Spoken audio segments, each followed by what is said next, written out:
आप सभी को नमस्कार, मेरा प्रणाम, जय जय श्री राम। आजकल सर्वविदित है कि हिंदुओं की एकता की बात बहुत जोर शोर से चल रही है, परंतु मैं कुछ हिंदू एकता के कुछ ऐसे विषयों के बारे में आपको अवगत कराना चाहता हूं जो आज समाज को बांटने का कार्य कर रहे हैं और जिन पर किसी का ध्यान भी नहीं जा पा रहा, और वो सबके हाथ में अवेलेबल है।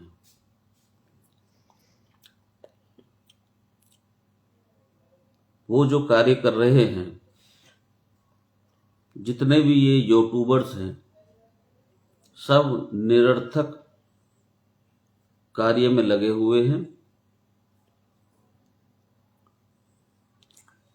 उनको छूट परोसना, टीआरपी प्राप्त गेन करना, इसके अलावा उनका दूसरा कोई मकसद नहीं है।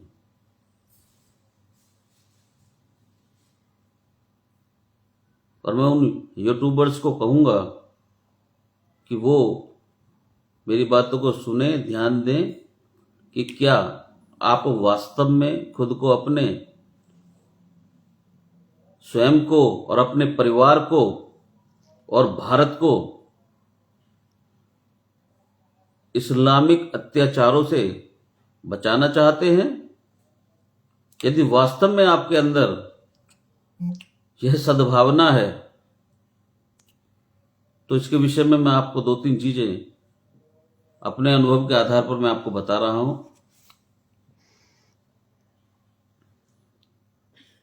सनसनीखेज यूट्यूब विचारों का आदान प्रदान करने के बजाय उचित काम करें। आप आज सभी मूल रूप से क्या कर रहे हो? वही एक पहिया है, वही कीचड़ में घुसा हुआ, उसको बार बार घुमाया जा रहा है। अपना बहुमूल्य जीवन के अर्थ सबको बर्बाद किया जा रहा है। बस एक दूसरे को YouTube के माध्यम से वही पुराने इस्लामी अत्याचारियों की शिकायत भेजना,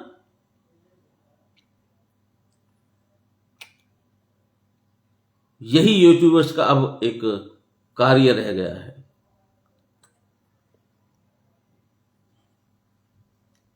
न कि एक उद्देश्य में एक साथ त्वरित दृढ़ कार्रवाई करना उनका उद्देश्य है, जिससे एक बार पुनः इन मानवता के दुश्मनों को एक बार हमेशा के लिए नष्ट कर दिया जाए। आपने देखा भी होगा, व्हाट्सएप प्रत्येक व्यक्ति चलाता है। व्हाट्सएप पर आपके पे जो मैसेज आते हैं, आप उनको कितना पढ़ते हैं? कितने मैसेजेस को पढ़ते हैं? आपके पास में मैसेज आते हैं, वीडियोस आती हैं, आप कितनी वीडियोस को देखते हैं? जिस वीडियो को आप देखेंगे, जिस मैसेज को आप पढ़ेंगे, वो वही मैसेज आपको मिलेगा, संदेश उसमें कि ये मैं पढ़ चुका हूं। कहने का अर्थ है, आप उन सबको पढ़ते हैं, हम भी उसी में हैं भाई, और मानते हैं कि भारत के बचे हुए प्रदेशों को बचाने के लिए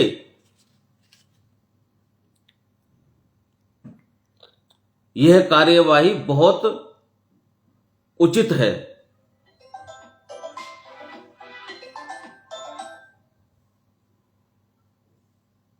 लेकिन यूट्यूब के पिछले 10 वर्षों में कुछ हिंदू ये सोच रहे हैं कि वे पूर्ण सत्य के ज्ञान के बिना गुरु बन गए हैं।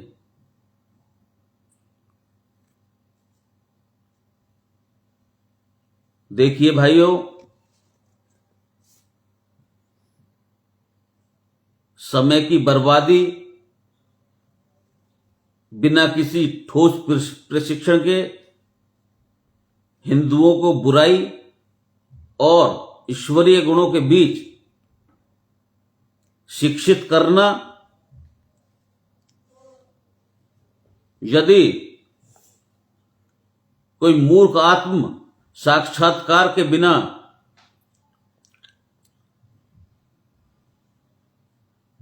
उसके विज्ञान को नहीं जानते हैं तो उन्हें रेंगने से पहले चलना शुरू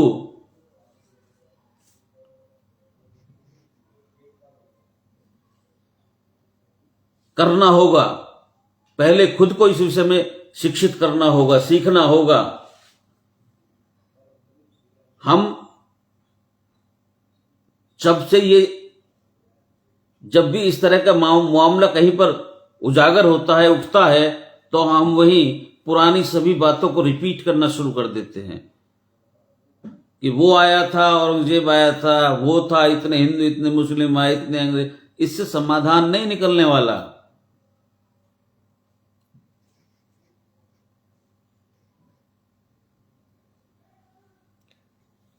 अज्ञानी लोग इतने आज आसुरी होते हैं, वो अहंकार से इतने भरे होते हैं कि वे महान सिद्ध हिंदुओं गुरुओं की अच्छी सलाह भी नहीं सुनते हैं और केवल समय की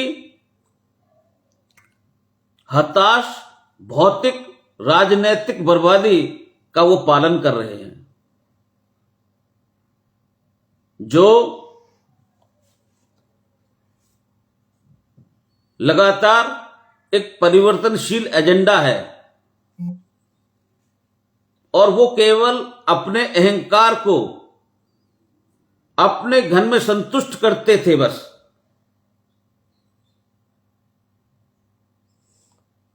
एक खोखली मानसिकताएं हैं ये। वे एक दूसरे को अपनी बात साबित करने के लिए बहुत अहंकारी बन जाते हैं, लेकिन भारत आपको आपके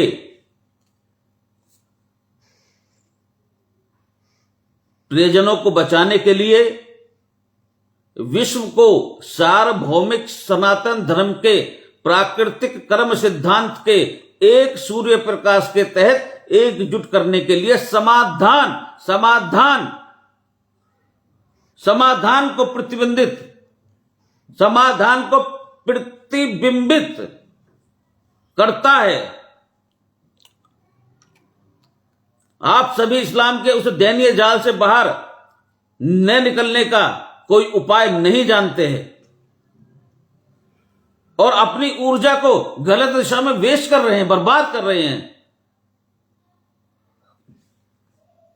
मूर्ख लोग इस्लाम के इस दयनीय जाल में बुरी तरीके से फंसे हुए हैं।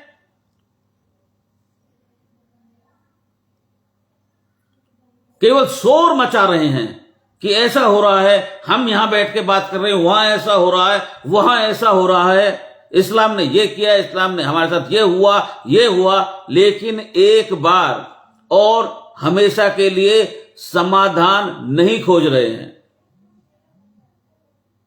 इसे तोड़ने के लिए क्या कदम उठाने चाहिए?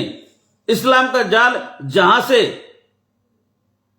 वे चिल्ला रहे हैं, प्रदर्शन कर रहे हैं, यदि हमने उस जाल को ध्वस्त नहीं किया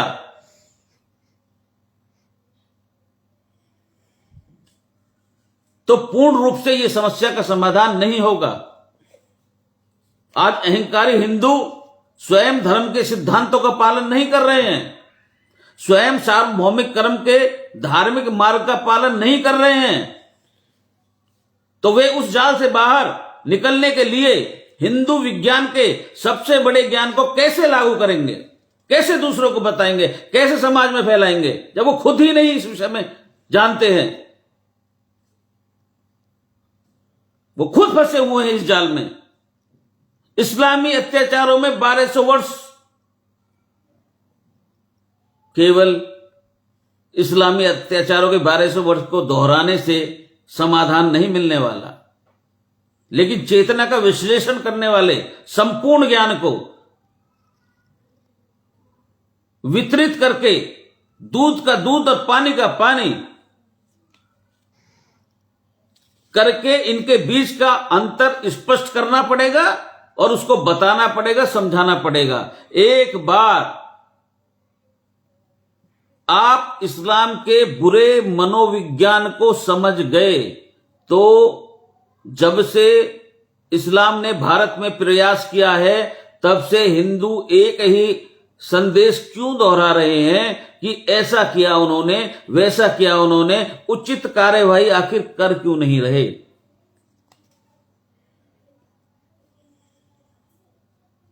समाधान के बिना आपके सभी यूट्यूब केवल बिना रुकने वाले एक संदेश मात्र हैं जो बेहद थका देने वाले और समय और ऊर्जा की बर्बादी है, क्योंकि ये उनको उनकी बुरी प्रवृत्ति का एहसास कराने में मदद नहीं कर रहे हैं। इसके लिए आप अपने हिंदू धर्म को कोस रहे हैं।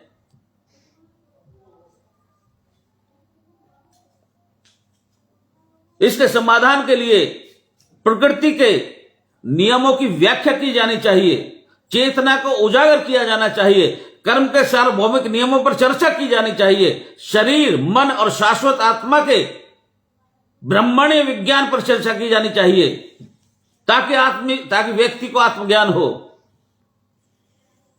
ताकि आत्म प्राप्ति का सही विज्ञान प्रवेश हमारे अंदर किया जा सके। फिर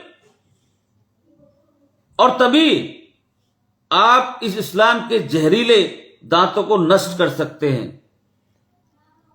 सभी मनुष्यों को धर्म, कर्म, ज्ञान, भक्ति भाव, विवेक की शक्ति से बुरी शक्तियों को एक बार और खत्म करने के लिए तैयार होना पड़ेगा। बार बार हिंदुओं को की आलोचना करने से कि हिंदू दोगला है, हिंदू ये है, हिंदू वो है, समाधान नहीं है ये हमारा। या हम हाथ में हथियार उठाकर लड़ाई लड़ें, ये हमारा समाधान परमानेंट नहीं है। ये कुछ समय के लिए हो सकता है, उसके बाद क्या होगा? आज हमारी लीडरशिप बेहतरीन है, इसलिए हम इन विषयों पर आज बात भी कर पा रहे हैं। ये सत्य है। भविष्य में क्या होगा किसी को पता है क्या? मान लीजिए लीडरशिप इनके बाद और भी मतलब जो पहले रही है उनसे और भी खराब आई, फिर आप क्या करेंगे? समाधान की तरफ चलिए, इस समय का सदुपयोग कीजिए जो समय हमारे सामने है। ये समय हमको अपने देश को बचाने के लिए क्या त्वरित और दृढ़ कदम उठाने हैं, उसके लिए हमको अपने आध्यात्म के विज्ञान को जानना होगा और उसके माध्यम से अपनी चेतना को जागृत करके जन जन को जगाने का प्रयास करना होगा। बिना उसके परमानेंट समाधान इसका कोई नहीं है। धर्म को जब तक हम अपने अंदर प्रतिबिंबित नहीं करेंगे, जब तक इसका समाधान नहीं मिलेगा। चाहे हम कितने ही चिल्ला लें, कितने ही चीख लें, कुछ भी कर लें,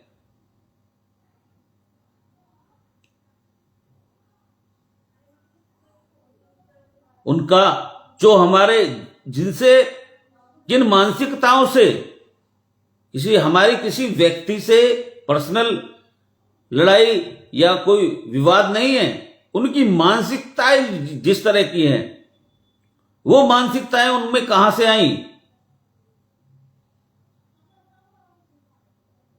उनमें भी तो मानसिकताएं अपने धर्म के ज्ञान के आधार पर आई, लेकिन उनकी मानसिकताएं दृढ़ हैं अपने में। उनकी जो सोच है, उनका जो कॉन्सेप्ट है, उनका गोल निश्चित है और उसकी तरफ वो त्वरित गति से बढ़ रहे हैं। हमें उनको नहीं दोष देना चाहिए, नहीं नहीं, बिल्कुल नहीं। अपनी कमजोरी को छिपाने के लिए किसी दूसरे को दोष देना, ये कमजोर व्यक्ति की पहचान है। आपके पास कितनी शक्ति है उसको जानना आप नहीं चाहते। इस समाज को जागृत करने के लिए आप हिंदुओं को गाली, आपस में ही एक दूसरे को गाली दे रहे हैं, ये एक होने का उपाय नहीं है। जब तक हम अपने सनातन धर्म के विषय में नहीं जानेंगे, जब तक उसको नहीं पहचानेंगे, जब तक अपनी आत्मा में उसको प्रवेश नहीं कराएंगे, जब तक कुछ होने वाला कुछ वर्षों के लिए हो सकता है ये सारी चीजें। हिंदू राष्ट्र की बात करते हैं हम, कैसे है संभव बताइए?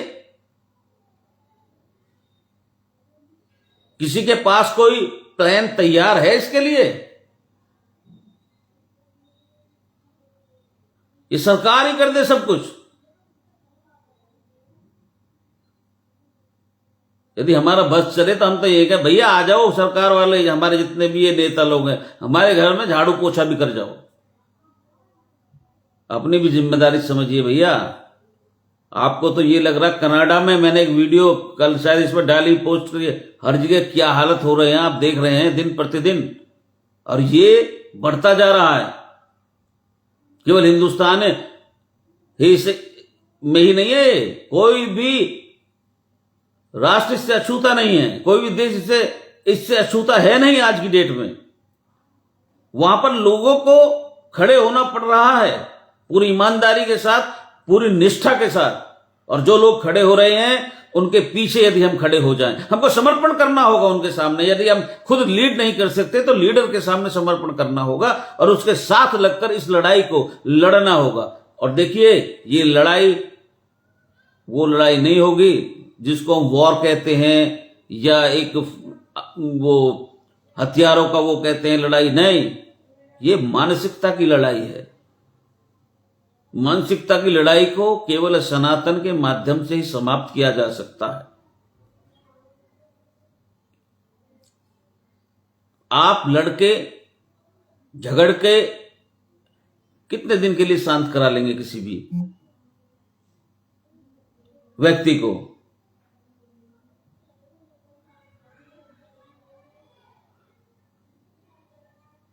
सही धर्म का ज्ञान हमको प्राप्त करना है, और जो वो भ्रमित हैं उनको भी ज्ञान देना है कि एक्चुअल में है क्या, कि कोई भी धर्म आपस में एक दूसरे के साथ लड़ाई करना या युद्ध करना नहीं सिखाता। धर्म का पहला स्टेप ही है कि एक दूसरे के लिए सद्भाव सद्भावना रखनी, चाहे वह किसी का भी तो कोई भी धर्म है। इन चीजों पर न फोकस करते हुए यदि हम अपनी ऊर्जा को दूसरी तरफ वेस्ट करेंगे, उससे कोई लाभ नहीं होगा। एक कहते हैं कि अल्पकालीन थोड़े समय के लिए हमें लाभ मिल सकता है, लेकिन हमको इसका जो समाधान परमानेंट हमेशा के लिए ऐसे नहीं मिलने वाला।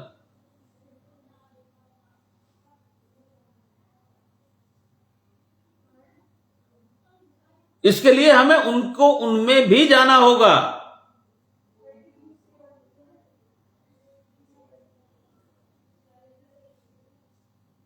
ये इतना आसान कार्य नहीं है।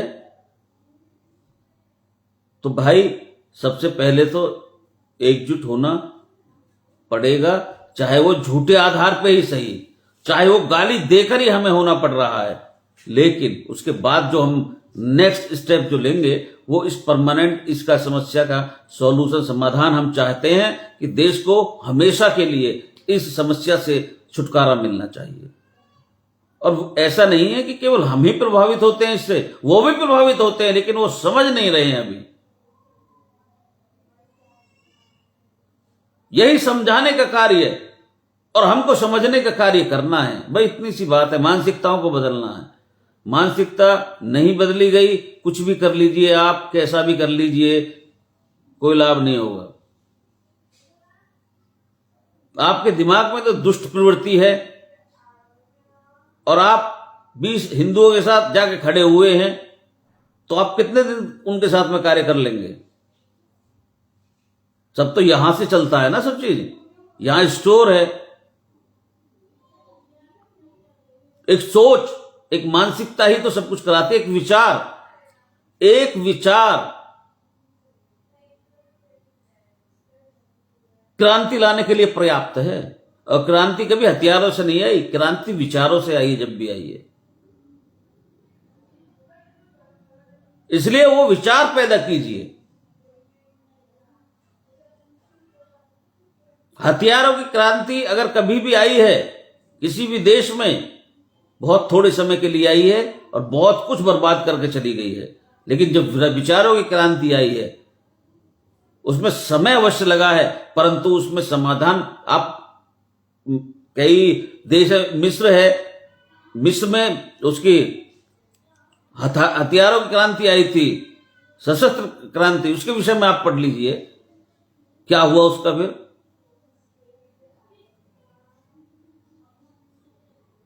शांति की स्थापना करना ही हमारा मुख्य उद्देश्य है। और शांति की स्थापना डंडे या शस्त्र से नहीं की जा सकती। शांति की स्थापना करने के लिए तो बहुत सहनशील बनने के साथ साथ हमको अपने धर्म से जुड़कर उसका ज्ञान प्राप्त कर अपने आत्मा को प्रकाशित करेंगे, जब जाके हम किसी दूसरे व्यक्ति पर अपना प्रभाव डाल सकते हैं। जब हमारे पास ही कुछ नहीं है, हम दूसरे को क्या देंगे? हमारी दुकान खाली पड़ी है, हम एक दूसरे से आपस में ही उन प्रतिस्पर्धा कर रहे हैं, ये मुझसे आगे, मैं इससे पीछे, फलाना ढिकाना, इन सब चीजों में कुछ नहीं है। कोई आगे पीछे ना है, सब बराबर है भैया। वो ऊपर वाला कब स्विच बंद कर दे किसी का कोई भरोसा नहीं है। इसलिए इन सब चीजों को छोड़ के ईमानदारी से, देश के प्रति कोई लगाव है तो कार्य करना चाहते हो तो ईमानदारी से कार्य करो। इस समय का गोल्डन अपॉर्चुनिटी है ये, इसका लाभ उठाओ। अब पूरे देश को एकजुट करो। जय श्री राम भाई, जय श्री राम, जय श्री राम।